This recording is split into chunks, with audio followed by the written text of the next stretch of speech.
Church, what we call redemptive suffering, which basically means your suffering means something. It has a redemptive quality to Christ. Christ was crucified.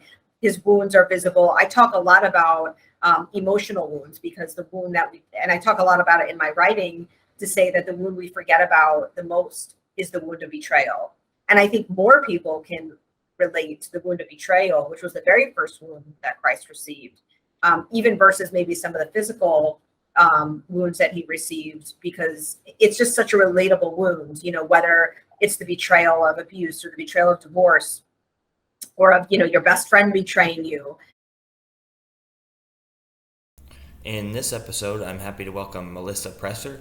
She is an author and attorney. She has a book that's being published chapter by chapter over at Missio Dei. I will link the pathway to that in the description of the video. And she tells her story of conversion from Judaism to Catholicism and the trauma that she experienced on the way. In this conversation, we discuss some of that. We discuss the nature of Catholicism, narcissism, and the idea of transcending trauma through religion. And I hope you enjoy the following conversation. And if so, please follow the links in the description for her website and for her book. And thank you.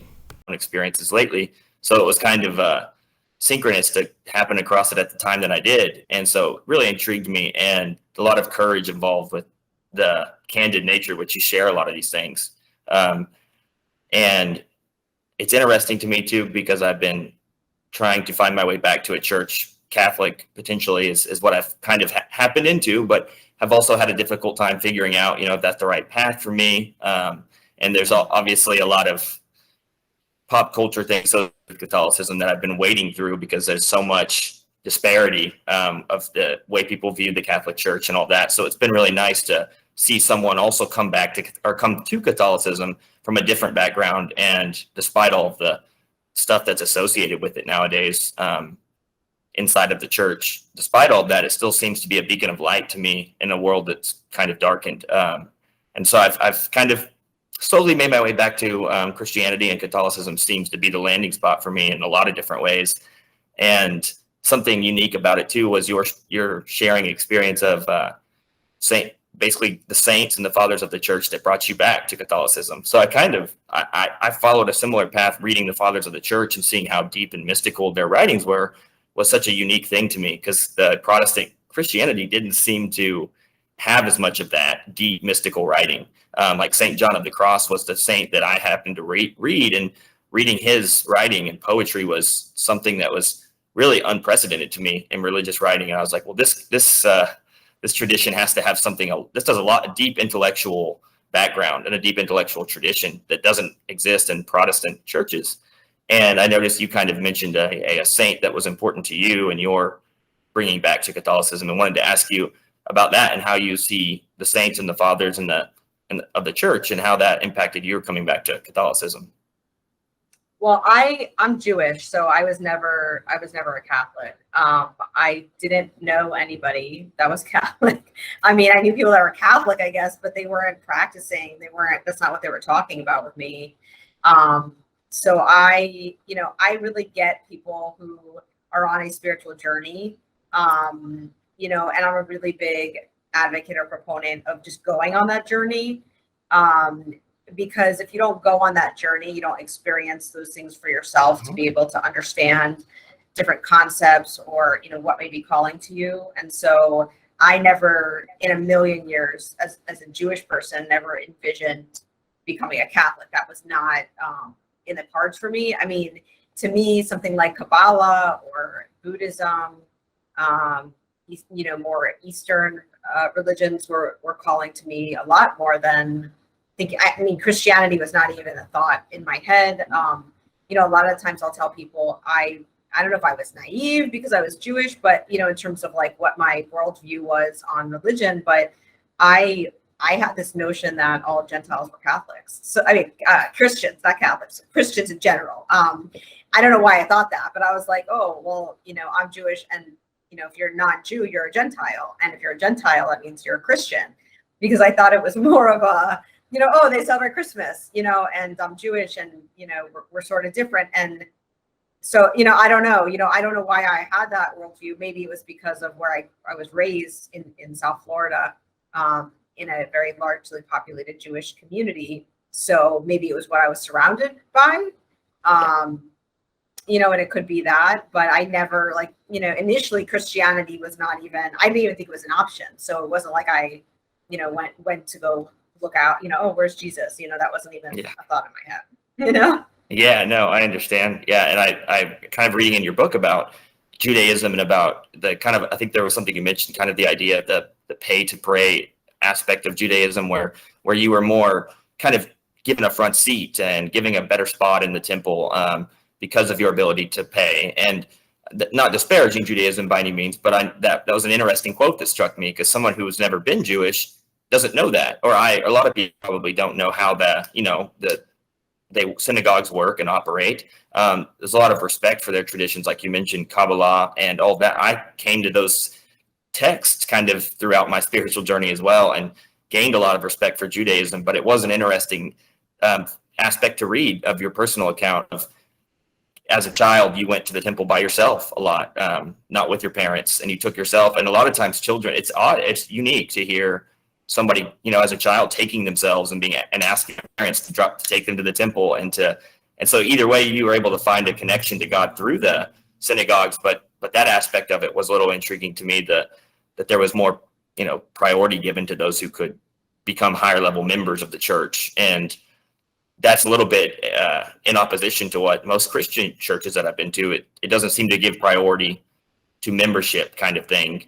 That was kind of interesting to me, that's kind of how Judaism was structured out. And it doesn't seem too heavily a hand in Protestant or Catholicism, where that's put at the fore, the idea of with more income, you can get a higher stature in the church. Yeah, I mean, and I know it's sort of controversial to talk about, I'm sure. I not that I care, because, I'm already controversial. So, it's like anything I say is going to be more controversial than a Jew becoming a Catholic. But, I always felt that, even since I was a little girl, like there's something just vitally wrong about the fact that, I'm this, I would say middle class kid who has two working parents, and, they can't afford a $10,000 a year membership. And, how does that work? Now, I don't know how it works in other synagogues, meaning, maybe things are different now, or even in Orthodoxy, I don't know if it's the same way that they collect funds. But a while back, before I converted, we were at a Rosh Hashanah service in a it was actually a Reformed. No, actually, I was a Christian. Never mind. I wanted to go to Rosh Hashanah service because I felt, that I wanted to go. And the service was held by a Reform rabbi in a church, in a Baptist church, because he didn't have, a place of worship. And I remember sitting there, and he said, since I'm part of an independent synagogue, and I don't, we don't collect money, we don't collect a temple fund. He said, I really love what Christians do when they're in church. They pass around the basket, and we just ask for an offering. And I thought it was really crazy that, he was acknowledging that that sort of tithing concept that we know of, that we use in the church, to say, like, you give what you're able to give. And, there was no reserved seating, and there was no pay to pray sort of thing. It was just kind of like, and his ministry is flourishing. And I'm like, you are like one step closer to Jesus. Like, you're like standing in front of the crucifix, like, and that was the closest. It was kind of ironic, going like, he's standing in front of a crucifix in a Baptist church and saying, like, well, what these Christians are doing is really working, and I was kind of laughing about that, because I was like, yeah, because, you're not obliging people or being a Pharisee or Pharisaical to say, well, you can't come into a house of worship, or you can, but you're just not going to get a very good seat, or, we'll have to put you in the, the second room. Or I think once I prayed in a movie theater when they had overflow seating for High Holy Holidays. I remember being in a movie theater. I was like, man, I'm really poor. But that's how it was, because, we were not members, so we had to pay for tickets instead. So it was like, okay, well, it is what it is, Yeah, absolutely. And I think in the prologue of your book, it was interesting too. You mentioned the idea of Jesus, how he came not to to heal the healthy, but to heal the sick and find the oppressed and find the one lost sheep. And those analogies by Christ are such an integral part of the message of the Gospels, I think. And of course, the idea of mercy and the idea of coming to those who are in need of a doctor, which generally is the sick. That's a beautiful part of the story of probably your conversion, is, like you had mentioned, sacrificing what you knew as your career, what you knew as your background, is not an easy task. And like Christ mentions a lot, is like, you don't want to gain the whole world to lose your soul. And I feel like you embodied that in your writing and in your story so far that I've been reading, is embodying that whole tone is, well, I would rather have a soul than the world, and therefore I must sacrifice all of that and follow Christ, and, pick up my cross and follow him. And the aspect of your story where, you had to give your career away and your whatever you needed to give away in order to pursue this goal, is so encapsulated in Christ's story. So I assume that aspect of what the Bible and the Gospels indicate has a major part to play in your dedication to telling your story courageously. And the message behind you coming to Catholicism is a lot to do with the idea of Christ coming to save those who are lost. And so I really enjoyed that integration of the Gospels into your prologue and into your message. Yeah, I mean, I think, for someone like me who has a trauma history, who is coming from a different background, who was somebody who was very lost in the world, trying to seek my way through and find my way through, I really embodied that whole concept that, yes, I'm sick and there's something that needs to save me. I don't know what that thing was. I think I wasn't maybe conscious of that, but I knew I needed help in the secular term, in terms of, well, where do I go for that? And so, I kind of think of that book, it's kind of silly, but I think it's called something like, Am I Your Mother? And the little animal goes to the different, different animals, like, am I your mother? You my mother? That's what it's called. Are you my mother? It was kind of like that same thing, it was like, I just didn't feel like I fit in anywhere. Trauma was not something, sexual abuse trauma was not something that was discussed, as many people are well aware, in the early 90s. And so as my life sort of progressed, I was like, where is it that I belong? And, how do I belong? And who do I belong with? And, and that's why I said in the beginning, when we started this conversation, I'm really a big proponent of being able to experience the journey, because I think if somebody had stopped me from experiencing that journey, being as opinionated as I am and strong-willed as I am, I would have probably been like, no, I'm not gonna, it might have taken me even longer, I think, to get to the Catholic Church. I think God cleared the way a little bit, because I really do think that if I hadn't gotten the help when I got it and left everything and had this compulsion, and some of the circumstances that were going on in my life, I don't think that I would have lived long enough to become a Catholic. So I think that God knew that. I think that's why sometimes when people say, well, why do bad things happen to good people? I get asked that question a lot. Well, did you read that book by Rabbi Kushner? Well, of course I did. I hated it, and I threw it across the room physically, because it didn't answer any of my questions. And I think sometimes, at least I found in my own journey, and I can only speak from personal experience, but it's almost like a perfect storm of all of these bad things that are happening that sort of shift you internally and externally. And so sometimes God allows those things to happen in order to take you to that next level, to where you need to be, where he knows you need to be.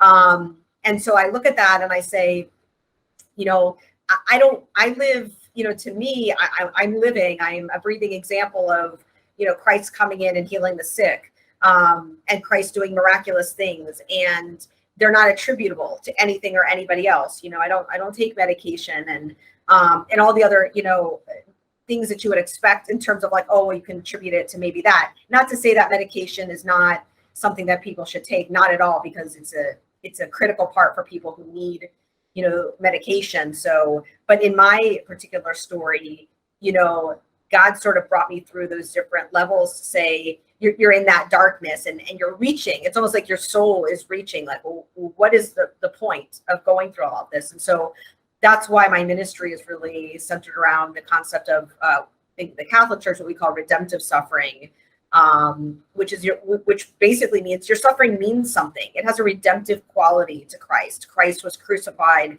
his wounds are visible. I talk a lot about emotional wounds, because the wound and I talk a lot about it in my writing, to say that the wound we forget about the most is the wound of betrayal. And I think more people can relate to the wound of betrayal, which was the very first wound that Christ received, even versus maybe some of the physical wounds that he received, because it's just such a relatable wound, whether it's the betrayal of abuse or the betrayal of divorce, or of, your best friend betraying you, family members betraying you. I mean, it's just such a relatable wound. And so I like to talk about the emotionality of that, because people don't like to, but Christ does, because he still loved Judas. He picked Judas. It's a very hard concept to understand, right? But I'm sort of fascinated by that. I just love it, So these are all to say that, in redemptive suffering, there's a reason. And whereas, in the world, there is just no reason for our suffering. There's no way to explain it. Absolutely. No, I think that's well said. And I agree with you too, that whenever you come face to face with malevolent treatment, which is basically betrayal. In my case, anecdotally, it was something not as sexual trauma as much, but it was mostly just relationship trauma, with coming face to face with somebody you thought had your best interest in mind and had the will of your good foremost in their mind, as long as both of you had the will of the good of the other at the forefront of your existence, and you assume that to be the case, and naively so, not having a good philosophical framework by which to view the world, that evil actually existed, that some people do not want the good of you in the world, and that if that's the case, there has to be a spiritual aspect of existence, because after coming face to face with traumatic relationship that I tried to get out of, that featured intense physical abuse that I never knew really could exist, and I never understood how to compartmentalize that kind of treatment, and therefore just stayed in the cycle without any way, because I couldn't justify evil. I didn't understand where it came from. I was also militantly atheist, and so I didn't have this faith or any way to bridge this gap between, hey, where does evil come from? I thought it didn't exist. I didn't think it had an actual origin by which people can embody. And so a lot of times people come face to face with something like that. In your case, the trauma that you experienced, if you don't have that spiritual leaning or that spiritual framework, you can't properly frame that around what's happening to you. So you end up stuck in the cycle of like you mentioned in your book, the notion of the analogy of a chameleon, where you're simply trying to change colors to people please and fit your environment and freeze up essentially in those moments. And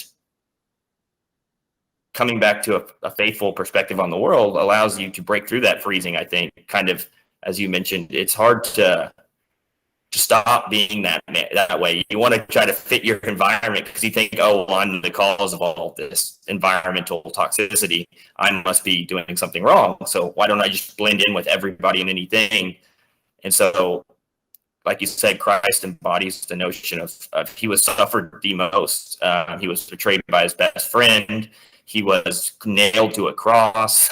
He had to carry his cross and everybody told him he was of the devil when he was literally the son of God. So in the desert, he tempted by all things we are tempted by. So really, it's hard to even imagine a story that could encapsulate suffering at that level. Besides the story of Christ, still he failed to get into any of it. And so, interestingly enough, the quote that really sticks with me from your book too was, it seems like trauma kind of bridges the gap back to God. But a lot of people, like myself, I figured that I came to Christ through an experience like that, where I realized, oh, I must have to face this evil right in the face in order to see the beauty of God first. And for a lot of people, it's like, oh, well, all this trauma happened to me, and they do the inverse, which you can't blame them too much, but they blame the world, externalize it all. And instead of coming to God through trauma, the opposite happens. They come to being traumatic people towards others because of their inability to integrate the experience of trauma into a more. So the Catholic Church to me as well seems to, and just like the fruits of the Spirit, it's an interesting thing that the fruits of the Spirit include long suffering. It's not even just they do. I mean, yeah, and it's funny. Like I was like, I suffered as a Jew because Jewish girls suffer, but then I came to the Catholic Church and I learned to suffer well. Because there's suffering, right? But then there's learning to suffer well are understanding suffering. And I think one of the most poignant things I learned is I had a friend, he sent me this video and he was like, you have to watch this video. It's going to change your life and reminds me so much of you. And the video was a very short video by, I don't know if you've seen it, but it was a Bishop Barron video talking about an interview with Stephen Colbert from a 2015 GQ interview he gave. And the video was on God's providence. And what Stephen Colbert said about God's providence was he was discussing his own trauma. Two of his brothers and his father died tragically in a plane accident when he was young, I believe 10. And so he was talking to the interviewer about, well, how do you process that? And so he was talking about how he did that in light of his Catholic faith. And one of the famous quotes from that interview is, you have to learn to love the bomb. You have to learn to love the bomb. And so that was part of, and when I was watching that video going like, oh my God, I remember throwing the phone across the room, like, this is terrible. What do you mean I have to, this was kind of part of my healing, right? And then in that same interview, he also quoted, or Bishop Barron also quoted J.R.R. Tolkien, because they were talking about providence in the context of this video. And they were talking about a letter that he had written saying, well, aren't all of God's punishments really gifts? And there's some context to that, of course, but that video sort of sent me on a tailspin because I was so angry watching this video. I'm like, what is Stephen Colbert talking about? What is J.R.R. Tolkien talking about? And why is Bishop Barron so excited about all of this? But there was something so deep rooted in that video for me when it just saying, you have to learn to love the bomb. You have to learn to love the bomb. And after 6 months of watching this like very 6-minute video every day, it just finally dawned on me one day, I understood what that meant. You have to learn to love the bomb because, honestly, my husband calls me a 1%er. He was like, you're so empathetic. You're more empathetic than anybody, I've ever met. And you cry when you see a soul suffering, and you take on suffering by offering up your suffering when you're in physical pain or emotional pain. And these aren't things that I say at all out of, pride. These are just things explained to whoever listening to say there's some souls that are, chosen to suffer and suffer well. And so during those bouts that I was having with, in emotional issues or processing trauma, depression, anxiety, I began to offer up my suffering, all of my suffering for people who I loved, and people who were suffering. And so it sort of became this beautiful symbiotic relationship between myself and Christ, where I was like, my pain has somewhere to go. It's not just contained within my body and all this darkness. And I sort of started to understand that, that you have to learn to love the bomb. And I just absolutely love that video. I've really, I've sent that video to so many people that I've met who have, messaged me or talked to me about trauma. And I'll talk to anybody because I really feel there's not enough of us that are talking about it and helping people process and become healthy, especially within the Catholic context. So it's really important that, obviously if God has saved us and made us well and healed us, then we have to tell people, well, why and how did that happen? And so that other people can get well, and understand what it means to suffer well.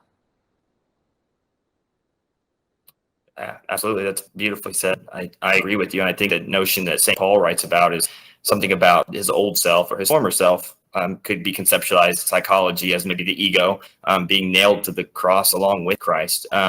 It's this dying to yourself or dying to this notion of what you're looking pride, which everything else seems to stream from. All the other sins or the deadly sins, it seems like they pour downstream of, first of all, placing self above other and placing self above anything, basically being the God of your own world. Once you declare there is no God, then you are submitting to the higher power of what? The self, I guess. And so pleasures and all of those things unfold as the main priority in your life. Where can I seek the next sensual pleasure? And exactly the notion of Christ is he never did. This is the Son of God embodied in human flesh, and he came here as the Word incarnate and suffered the worst and embodied the notion of placing other above self, which is, like you just mentioned, this notion of empathy, which an interesting aspect too. Once going through that trauma, I realized maybe I overexpressed empathy or was a little bit more of a doormat for others. And so there was this like tightrope act of trying to balance how much empathy should I express, because sometimes it puts me in situations of being trampled on. But so there's a notion of assuming selfhood here, but not in a prideful way, but simply in a way that okay, I have worth and I have value, and therefore I can stand up for myself. But it also not in a way that's like, well, I'm the God of my world. Not in that way. So it's an interesting landing place to fall in. And I believe that being an atheist for so long, and for so many years, I proselytized against the doctrine of Christianity because I felt like it was the wrongest of all of them.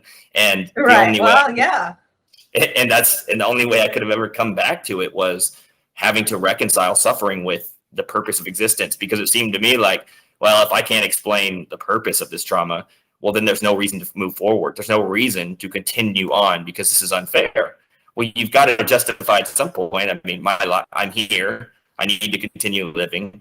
That means I need to justify in the sphere of love how this could have occurred. And so I think there's a lot of, like you said, there's a lot of beauty that comes like transcendental beauty that can be seen through like this catalyst or this crucible trauma that kind of like heats up all of it, and out of that comes a diamond, not a diamond like in the form of being like this great person, but a diamond like somebody who could testify to the nature of God through the existence of evil, through the existence of pain. And you do a really good job, I think, of trying to make sure others who are in those dramatic situations can see through to the light of the purpose. Because it seems like to me, all those years as an atheist, God was there the whole time. He had me being an atheist and saying all these negative things about him because he wanted me to have that experience to eventually incorporate back into my whole testimony.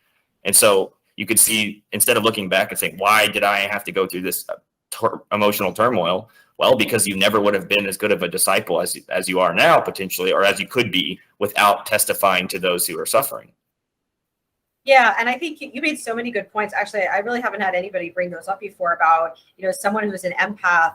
One of the things I've learned is that empaths attract narcissists. And this is a lesson that I've recently learned. And so, sometimes I think as Christians or as Catholics, we think, well, yes, we have to be kind to everybody and being an empath. And one of the, more recent lessons I've learned is, yes, of course, there's kindness. And especially for those of us that are empaths, because we attract those people in our lives that are narcissists, we do have to have a sense of self-awareness, because not everybody is for us to help. Not everybody is good for us. And it sort of reminds me of, in the Gospels when Jesus, sends out the disciples and, he says, I'm going to send you out and you're going to go into the house. And if they don't accept, what you're saying about the gospel and the kingdom of God, then, shake the dust off your feet and move on. And so this is a lesson that I've recently learned because, I came from some very toxic people. I wasn't aware of the time because, like you were saying, you're traumatized. You don't know what end is up. You're trying to fit in like a chameleon, like I talk about in my book. I was always a people pleaser. I never really had any interpersonal conflict because I was a doormat. So, because I was processing trauma. So it wasn't until I, slowly God was, working on me, finding my voice. But one thing that's important for people who are doing that and in that healing process is also to know boundaries. You can still have a relationship with somebody and have boundaries. Sometimes you can't have a relationship with somebody because they're not healthy, but I think that's important for people to know, because sometimes those of us that have those empathetic personalities really get trampled on. And so I've been learning with Christ's help to say, okay, shake the dust off your feet and move on, right? Don't internalize all that. I have somewhere else for you to go, instead of, knocking on the door, like, let me in, like, I can help you, I promise, and then getting beat up in the, emotionally in the process, and then, gaslit. So, I think that's important for people to understand, because we are more susceptible to those types of people. And even someone like me who has been, healed and gone through all this stuff, I still was susceptible, even in the last year alone, to somebody I trusted, very, very much in my life, who completely gaslit me and betrayed me. And I was like, how could I miss that? And people need to know that, because it has nothing to do with your intellect. I consider myself an intellectual, I'm an attorney. I've been an attorney 20 years.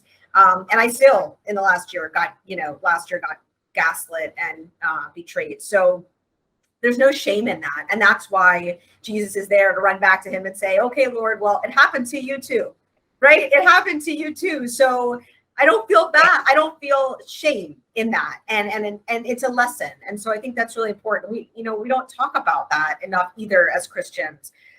setting boundaries, and and those sort of like narcissistic personalities that also gravitate to our empathetic soul. Absolutely. No, that's really well said. And I think I happened across the term narcissistic. It seemed like an in vogue term. It's utilized a lot It in is all the language. time. I hate it. Yeah. Yeah, people toss it around almost like it doesn't carry the gravity that it truly absolutely does. And it was such an odd thing for me to come into discovering that term again. That just you bringing that up, it was weird because it was almost like I knew what narcissism was. It was this self-infatuation. It was this egoic pride. Okay, well, no, it's really not. It's actually something much deeper than that. It's the Yes. embodiment of what It's the very Bible evil. actually. Yeah. It's evil almost. Yeah, no, excellent. I think so too. And I think it's like the embodiment of what the Bible. I mean, if you read the Bible, it doesn't use the word narcissism, at least not in the words I read, but it describes the devil, and it describes Satan, and it describes Lucifer. And when it describes an evil person, I mean, geez, it literally describes narcissism as it's understood in the psychological schools of thought. And that's an odd, as an atheist, I was like, oh, well, okay, I had this encounter with a narcissist. Well, then I was like, well, the Bible describes evil exactly like narcissism. That was an odd and almost converting principle to stumble on. It converted me almost to Christianity because I was looking for the source of evil. I was like, well, how did Jesus know that? How did he describe this exactly to the T? I mean, that is too odd. That would be too weird for those two things to collide together. The modern day definition of narcissism and how Christ described those who will be, come and pretend to be bringing the light or something, or pretend to be a disciple of Christ, but don't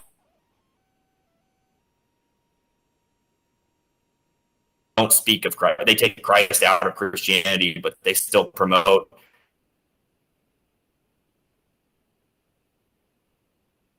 and act as if they're Christians. It was interesting to come across narcissism as a term, and then to see how the Bible described those that will work against you. It's like, oh, well, that's not a coincidence that these people must be embodied by a spirit that's antichrist, not the antichrist, but at least a spirit that's acting in opposition to the enemy, trying to root against your own success. You think they would all be like you? Like, why always getting such an odd thing? And to see narcissism embodied, and then to see how Bible describes my soul brother. Yeah, it's so funny. It's interesting. It's cool. I was, I used to think, and I ever shared this with anybody, but my good friend is a forensic psychologist, and we've been friends a long time, and he worked on a lot of my cases when I was a criminal defense attorney. And, I used to talk to him all the time. And I remember telling him, this was even recently, that my worldview before I was a Christian was actually based on Anne Frank's diary, if you can believe this, when Anne Frank says that famous quote, I believe that people are generally good. And up until last year, even though I had been through some terrible circumstances with friends who had betrayed me, and how my life changed when I came to Christ and all that stuff, even through all of that, I still believed that people were generally good. It wasn't until this last episode, and I remember coming to him, and this is a man that I find to be a genius, right? Because he's got 25, 30, whatever years in forensic psychology. And I said, well, how could this be? And he was like, what are you talking about? What do you mean people are generally good? And I don't know if I'm allowed to curse on your podcast, but sure, absolutely. He was like, people are shitty, and I was like, what? And I remember laughing, like it was one of those aha moments. He was like, Melissa, people are shitty. And I was like, oh my God, and I thought about that because, I was sitting with that going like, my entire world changed. And I had been a Catholic for, and a Christian for a couple of years at that. I mean, this was 4 or 5 years in. And that's when I realized that was like that next layer of healing, right? Is that exactly what you said. Not everybody has your best interest at heart. There is evil. Evil sometimes is closer to you than, you would think. It's in your circle. People who either, are godly or Christian or whatever they call themselves, right? Because labels don't really matter. You can call yourself whatever you want. And you just don't think, but what I have learned is that he was right. I look at things a lot different now. People are, not to say that, I don't think people are good, but now, I'm sort of the opposite. Well, people generally are not good. And so I have to be careful. I have to keep boundaries, and I still have to find a way to be Christ in the world and not lose my empathy, because my empathy is a gift.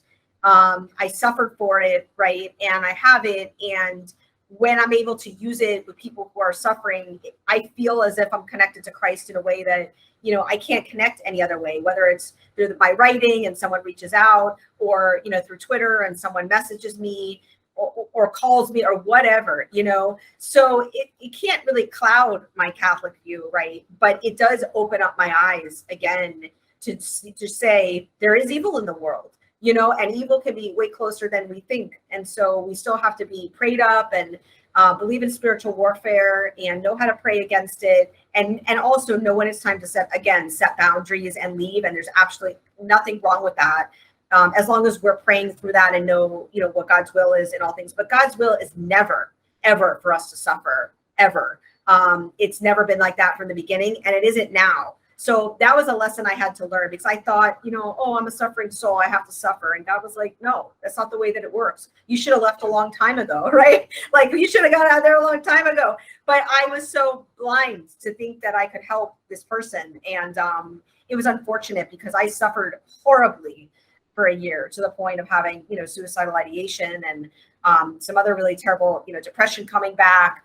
And thank God for the sacrament of anointing of the sick. I just wrote an article about that I was able to use, have the sacrament administered to me at some of the worst time in my life. So these things are so important to talk about. I wish more people who ran podcasts and interviewed people like me would talk about it, because these are just the things that people are just not talking about.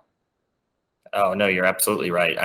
I've tried subtly over the course of developing this podcast, which has been something that almost created itself, essentially. And it's not like this, like I said, like we were talking about before, it's not from a prideful angle. It's more or less, when I say created itself, I mean, I'm removing myself from accepting the responsibility of creating anything, because it was itself embodied into me to accidentally turn a small YouTube channel into something that could reach more people. And I don't get credit. I don't want credit for that. And so I think over time, my intention was to subtly incorporate my suffering into the conversations and discourses in a way that highlighted these exact phenomena.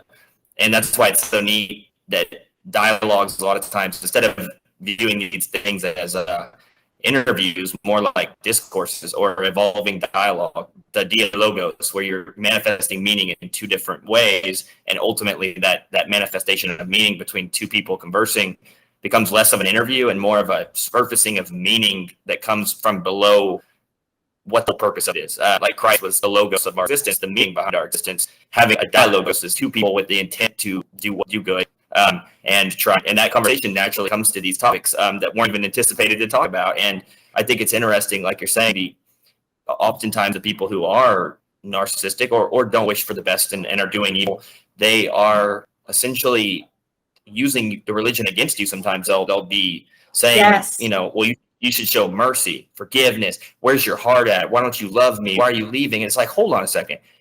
Christ told you to do this, and why are you say you're a Christian? Well, you're not treating me. It's like, hold on a second. Christ will flip your coffee table over and your temple and all your tables and throw your stuff across it, but he'll also wash your feet. But he definitely didn't wash everybody's feet, and he definitely flipped the tables over and threw people out. So he was a righteously angry person in certain ways. He wasn't a doormat. He told the Pharisees what they were dumb. He told them that they refuted themselves half the time. But he also washed your feet. He also, told the prostitute to go and sin no more.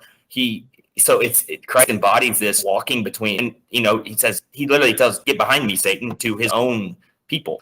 He's calling, so Christ didn't embody this just merciful, unyielding mercy. He embodied justice, mercy, kindness, sure, but only rightfully, only righteously. And there was somebody who was battling against him. He was like, get behind me. I'll throw your table over. Get out of my house. Do not come in my house and try to deceive my people.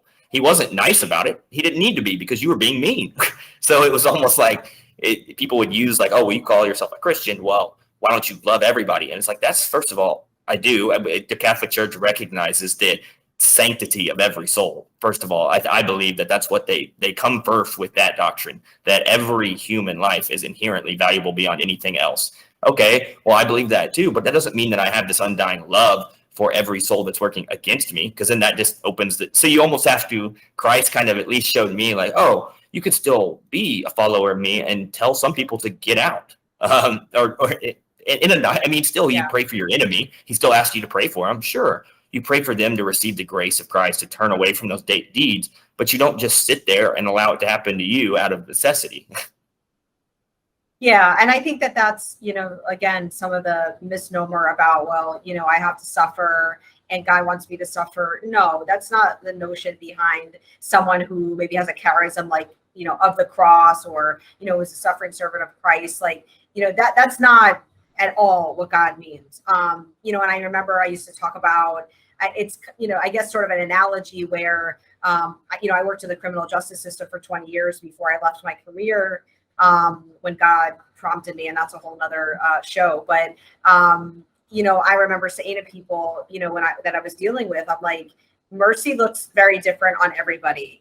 Mercy you can find mercy in a prison cell, and you can find mercy on release. So, and I thought that was a really great analogy that Christ gave me, because, I was in a position, my last position when I worked in a police department, and sometimes I was in a position to, do one or the other, depending on what the facts were in terms of giving somebody back property or not, or, and I would always give them that analogy. And God would always allow me to speak to these defendants, whether how, in whatever context that he sent them to me. And I would always tell them that when, we would strike up a conversation for whatever, when I was dealing with them, and they would tell me, I'm scared to go to prison, or I did wrong, or whatever they were talking about. And I would say, well, at the end of the day, either God's there, or God's, God's upon release, because we all find it in different situations. So it's even true for ourselves. But yeah, there's nothing that says that, we should suffer and we should place ourselves in really uncomfortable situations. I think one of the best things I ever heard a confession was I was telling the priest about a situation with a family member of mine. And I'm like, Father, I've tried everything. And I really I was confessing about my anger, that I was doing everything that I should be doing as a Catholic. And, the priest turned around and said, Melissa, you need to forgive yourself. That's what I want you to do for your penance. You need to forgive yourself.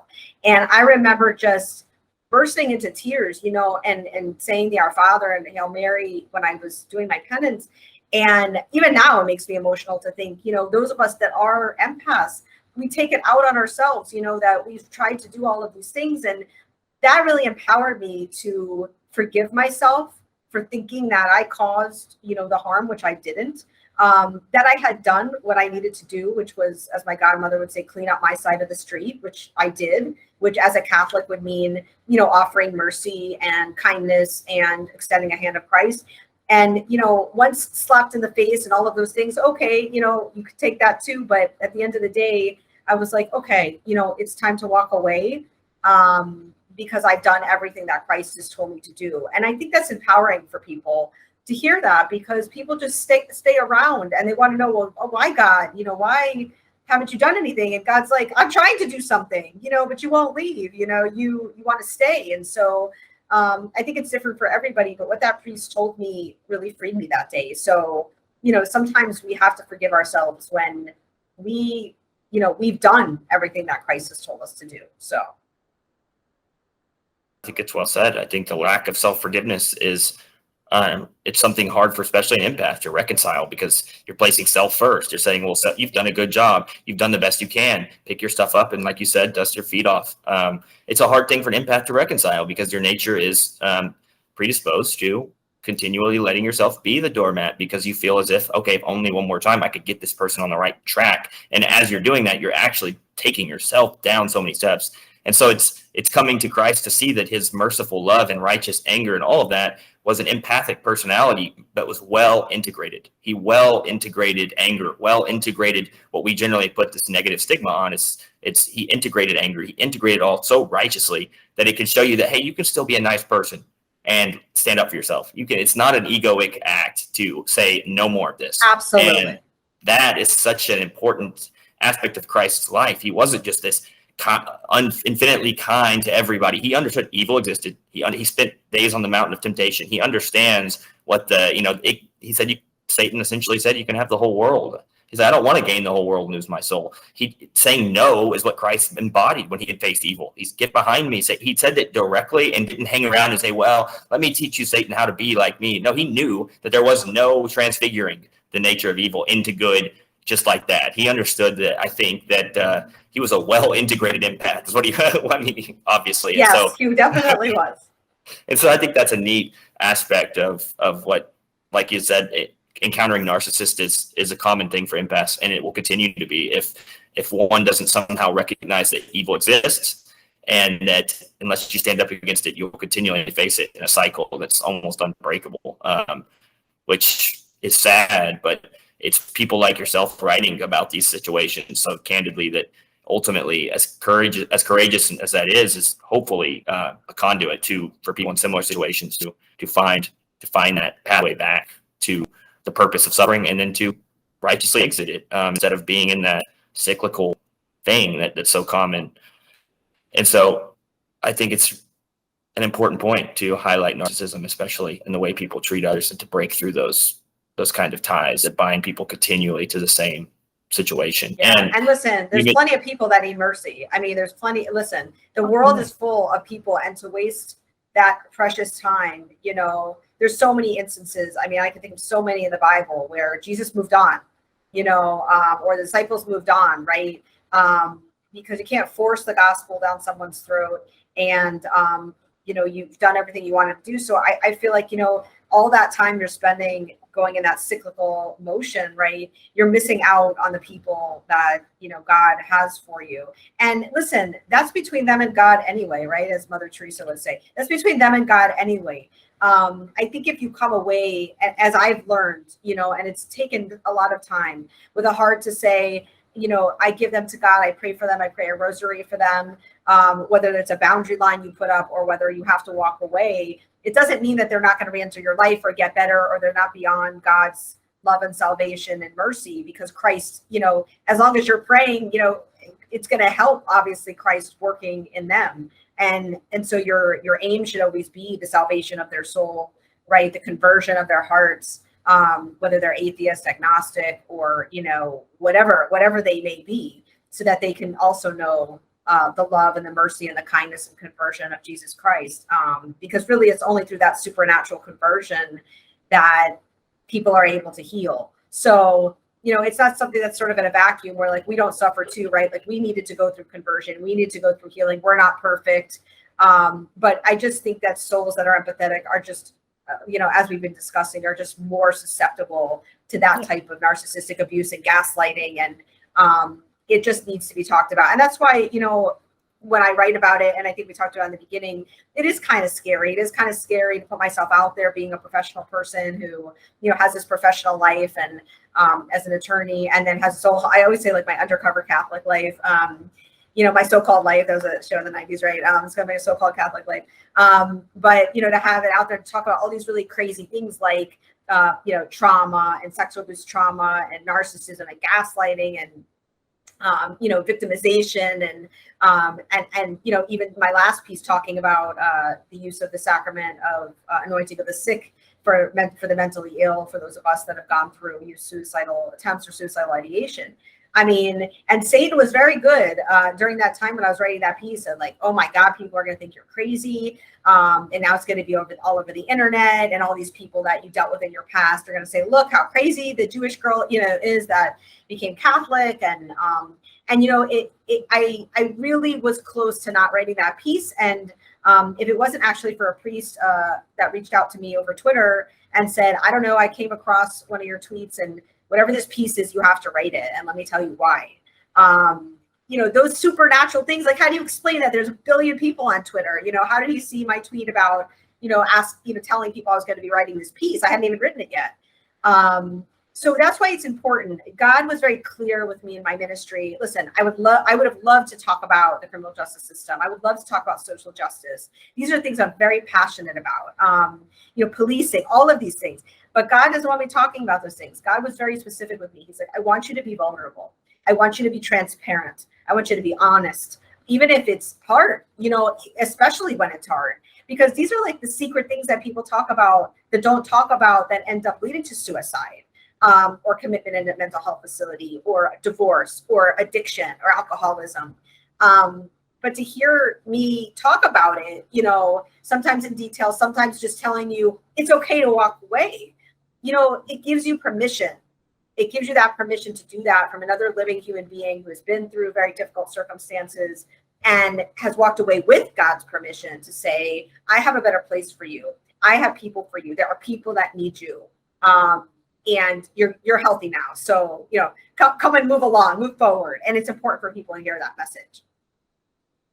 No, absolutely. It's vitally important, I think. Like you said, I mean, it might be one of the only messages that needs to be propagated right now, especially. I mean, and I kind of sympathize with what you're talking about when you go into wanting to tell this story of yourself.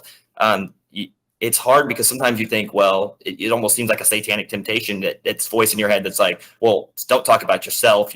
That means you're too prideful. At least this is my experience. I've put together I've wanted to piece my book together, and it's been such an amazing synergizing with what you've done as releasing this chapter by chapter. I've read your story, and I've always gone into writing what I want to write, and I don't want to make it too memoiric or too self-infatuated, because it seems like the Gospels say, tell not your story, but tell the story of the Gospels. And so then they'll say, well, any part of you that's spreading your story, that's an ego act or a prideful act. And so, of course, I don't want it to come off that way. But also, just telling a story isn't that. But sometimes it can be tempting in your mind to think, well, I'm accidentally making this too much self-centered. And it's like, no, you're degrading yourself by telling these stories, technically. You're actually putting yourself below on the bottom of the totem pole and saying how low you possibly were and humble enough to admit it. So it's kind of a Satan-like temptation of some type to make you think that just by telling your story, you're acting not in favor of other, but just to promote self. And it's like, no, it's people who are telling these stories like yourself are dramatically impacting, even like you said, one priest. How did he see it? Well, I don't know. How did I find your writing, and how did I, it's just an interesting phenomena that there's a purpose, and it's a deep purpose, and it's not prideful, and it's not seeking of self. And in fact, like you said, it's giving up of a career. It's putting other first, and all of those types of things that actually sit at the core of telling a memoiric tale. It's nothing to do with pride, essentially, but the voice will always want to tell you, oh, well, it's prideful, or it's acting in favor of self, and you really just aren't embodying the values of Christ. And ultimately, yes, I think most certainly you are by doing something like that. And so it's kind of interesting. And like you in Walk the Land, like you were saying, it was going into property law for you was something that seemed boring, something that seemed non-enthusiastic, and then you thought of Exodus and walking the land in that. And I found it an interesting discourse between you and the gentleman that was interviewing you about how you guys were joking about how boring property law was. And of course, I don't have any knowledge of property law, but I could imagine it's probably boring. Or in a class environment, it's probably not the most fun. I'm sure a student doesn't leave property law 101 and says, all right, well, I'm going to go, after law school and be a property lawyer. But the way you came to it is so fascinating, because you're like, oh, the book of Exodus, and how that made you think of walking the land, and how he said you've got to become qualitatively identify with what your subject or who your client is, or whatever your cause you're trying to justify, because you had said, like, oh, I wanted to go and help people who were wrongly imprisoned. I wanted to make a difference. I wanted to fight evil. Well, a lot of times people don't see that, or you potentially too didn't see how that goal was being accomplished in property law. And then you found out, oh, well, you're getting to know the property. You can learn that you are still doing work of the good, and how you combine that with the story of Exodus. I find that pretty intriguing and pretty neat. So I wanted to ask you kind of about that, like the story of Exodus, bringing you to property law, and the title of your book, Walking the Land. In the story of Exodus, what about the story of Exodus and about your book, Walking the Land, that title and all that? How does that unfold into your story? Well, so I was an attorney in the criminal justice system for 20 years. Part of my book talks about, why I chose to do that. It's my victimization. My childhood dream, I can even remember 3-4 years old, was to be a writer. Just this passion and creativity to be a writer. And, through a series of events, through trauma, through some other events, I just didn't do that. And I pursued a career as an attorney, and didn't end up going to New York, to Columbia University, which was my dream school, and ended up becoming an attorney in the criminal justice system, helping kids who were abused, like me, specifically in the foster care system. And so that's where I kind of started. And from there, I went into criminal defense, and then I became a police legal advisor. So I had pretty much gone and experienced every part of the system, the criminal justice system, that one could experience. And it really enveloped my life. Being a trauma survivor, and then having exposure to secondary trauma is heartbreaking, because especially when you're not well, because you don't know that you're not well. So that's the other part of it, right? You're just living like, you know, you've always lived. So that was very hard, but I really felt that it was my calling. And so when I converted initially to Christianity in 2013, which I also will talk about in the book, everything started changing. And so this dream I had about being a writer started again. And I started blogging about my faith back then on I would say a more Protestant blog. So I wasn't a Catholic, a Protestant blog, but I was really open, you know, to hearing about anything. I was like, I just want the truth, you know, I want the truth. And so, you know, through that dream, you know, I always had it in the back of my mind, like, will God ever make me a writer? Will that ever happen? And, you know, it was sort of a difficult journey because you hear all these like stupid little like, oh, God finally, you know, gave me my dream. And I would like watch these videos and I was like, that only happens to other people, you know, like that's not real, you know, because they don't tell you the bad parts. Like they just tell you like, oh, you know, like God, you know, like a genie, like, oh, one day, you know, my book got picked up by some big publisher. And that, you know, I don't, not to say that it didn't happen like that, but that's not really very realistic in terms of how things really happen. And so, you know, mine was through like, again, a series of sufferings, and to the point where I was like, Lord, you know, take this gift away from me, because at this point, I don't even want it anymore. Like, leave me alone, you know? And so that sort of brought me to the edge of where I was in my career, because I ended up putting my career first at that point. I was like, if this dream is not going to be realized, then I am just going to be the best police legal advisor that I could be. And I was very high ranking within law enforcement, you know, in my career, representing chiefs of police. I wrote a law in Florida. I mean, I really was very involved in the law enforcement community. And sort of as that was going on, there was all these other circumstances going on where my world was being shaken. And I was like, I don't understand, Lord. You know, I'm doing good. I'm doing good work. But through a series of events that were very bad within my work setting, it became toxic to the point where I was like, you know, God was like, it's time to get out. And unfortunately for me, because I was an empath, like we talked about, and all of those things, it took that set of circumstances for God to spit me, you know, out of the whale, right? Like Jonah, and get me going the right way. And so I ended up connecting with an old friend of mine in this new job that I'm in, and we were at this interview and we were talking, having just like great conversation like you and I are talking now, and we started talking about, or he started talking about this concept of walking the land. And he's like, you know, I really believe that when you're going to see these properties that you're dealing with, you can't just sit in an office and read, you know, the legal description and read the paperwork. He's like, you have to drive out there. You have to go walk the land. He's like, you have to smell the smells and feel the feels. And he's like talking about this. And in my head, I was like, oh my God, this is my book, you know, like this is crazy. As soon as I left law enforcement, as it was not right away. I mean, it was through a series of events that we don't have time to talk about now, but that my writing career started to be rebirthed again, because my focus had shifted from idolizing my career to now allowing God in to do the work that he had planned for me so long ago. But I had to go through a series of healing and all kinds of other stuff to go walk the land, literally, to experience. And that's what it's about, right? That's what he said. He said, you have to go there. You have to experience it. You have to feel the feels and all the little, you know, holes and dirt. And not only did I find that an analogy to the year that I had just had in leaving my old career and having a year off to heal, but also in the 40 years, which is a very significant Exodus number, obviously, and a number in the Bible, that 40 really stands for, means is significant for trial, that I had 40 years of trial. You know, my trauma started around, you know, 5 or 6, and I'll be 45 this year.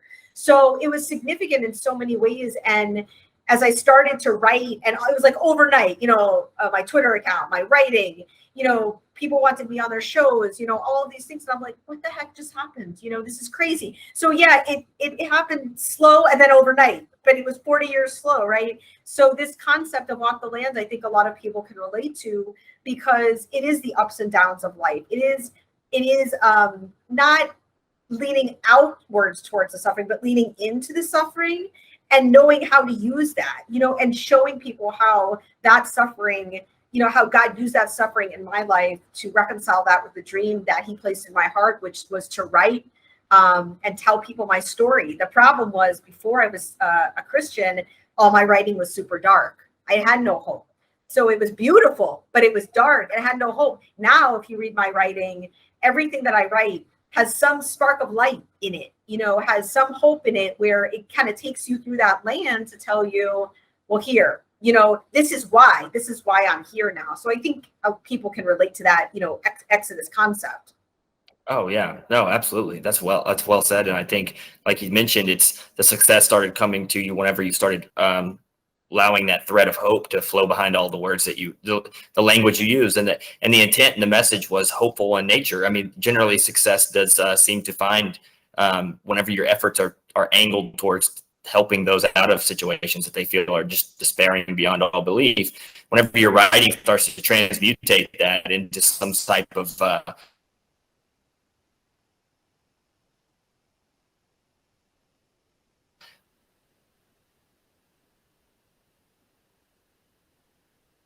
hopeful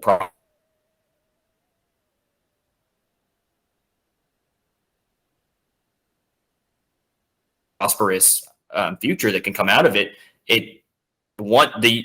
People would say the universe. I think it's God. I think he wants the good of his people. He wants to expand his kingdom. And so when people are actively pursuing that goal, of course, he would probably be more enthused to help push that goal along, because that would be, I would assume, God's goal is to expand his kingdom. So through writings like yourself, I think that's a big thread. It's a big thing that for a lot of people is that when you start to stop blaming, externalizing suffering, and blame yourself and accept agency of your own suffering, and then provide that alongside hopeful suffering in more ways. And so that's why I think you mentioned Jonah there, and I think a big part of it is when things start to get better is I find like the prayer of Jonah, he's in the belly of the whale at like the worst part of the time, and his first aspect of his prayer is one of thanksgiving. I mean, myself, I'll speak for myself. How many times am I in a time of trial and tribulation, and my first prayer is of despairing, hopelessness?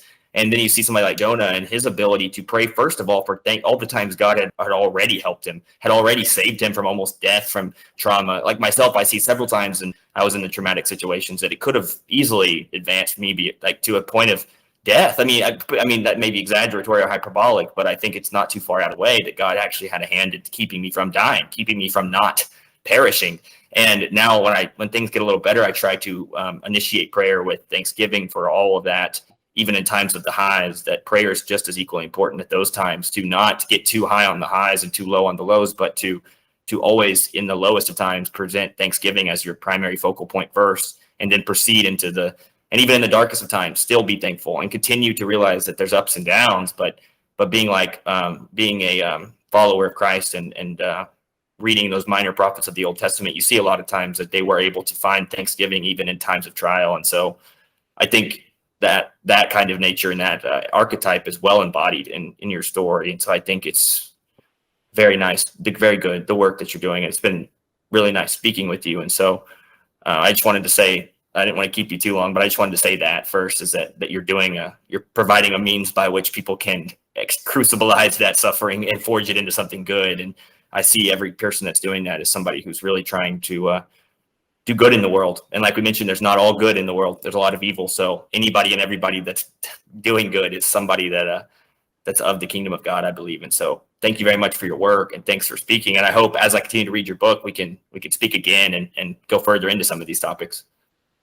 Yeah, I'm excited. Missio Dei has been a passion of mine, started by Philip Haddon, who's a very good friend of mine. I've been writing for him off and on for years, but it's a startup independent Catholic publication that we have. And just having that outlet to be able, my editor, I joke a lot with him on Twitter. If you follow me on Twitter, we're always joking, but and I love him for that. But he really allowed me a space. I have to give it to him when other people wouldn't. He allowed me to have a space to be who I was, and he was the one that thought of the idea of releasing it chapter by chapter so that people could really feel that story at Missio Dei before the book was released, because I really wanted some feedback and some space and to see how that would all shake out. So it's been a really amazing experience getting to do that at Missio Dei and being part of that writing family, and then looking to publish the book in print, hopefully early next year. Yeah, that's awesome. No, I will add links in the description to your page, and also I'll do a video introduction before this, just so people can find this, because I'm sure after hearing this conversation, I would hope that people would want to navigate to your work. And how could they not? I mean, the work is inspiring. How you've described it is beautiful. So I think that hopefully, those that hear and listen will also gravitate towards your work. And Missy O'Day's purpose is, so like you said, they provided a conduit whenever there really wasn't one for you. And that's how God works, I think, sometimes, is unveils patterns and people like that in one's life that open up doors for those kinds of things. And so, and for Catholicism as a whole, it's a hard thing for people to justify being a Catholic sometimes, or becoming Catholic, because especially me as an atheist, I degraded the Catholic Church with my thoughts and my words for so long that now I really find it to be the best place for me. But I also fight every day against what I really thought before about it, and how did I think such harshly about it. So I'm constantly trying to juggle between that, but I also find it a landing spot for me. I think that ultimately is where I should be. And I think your work will bring more people to the truth of the Catholic Church, that no matter what human institution exists, there will be evil that invades it, and that doesn't take away from the shining beacon on the hill that it always really has been. It stood amongst the Roman Empire's dissolution. It stood amongst the dissolution of countries, empires, wars.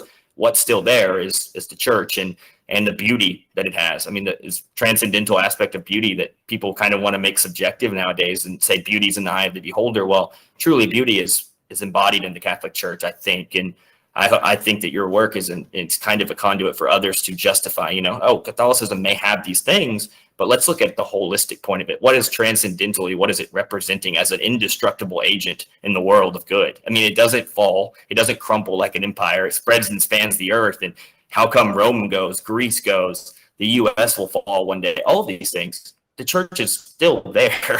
So I think people like yourself, by highlighting the work of the saints and the fathers of the Church, those are critical ways by which people can navigate through this tumultuous avenue of spiritual journeying. And so I think hopefully the Catholic Church, once again, is through people like yourself and others, that is coming back to show people what it was about to begin with. It's not about the evil that accidentally found its way into its institution, just like any other institution.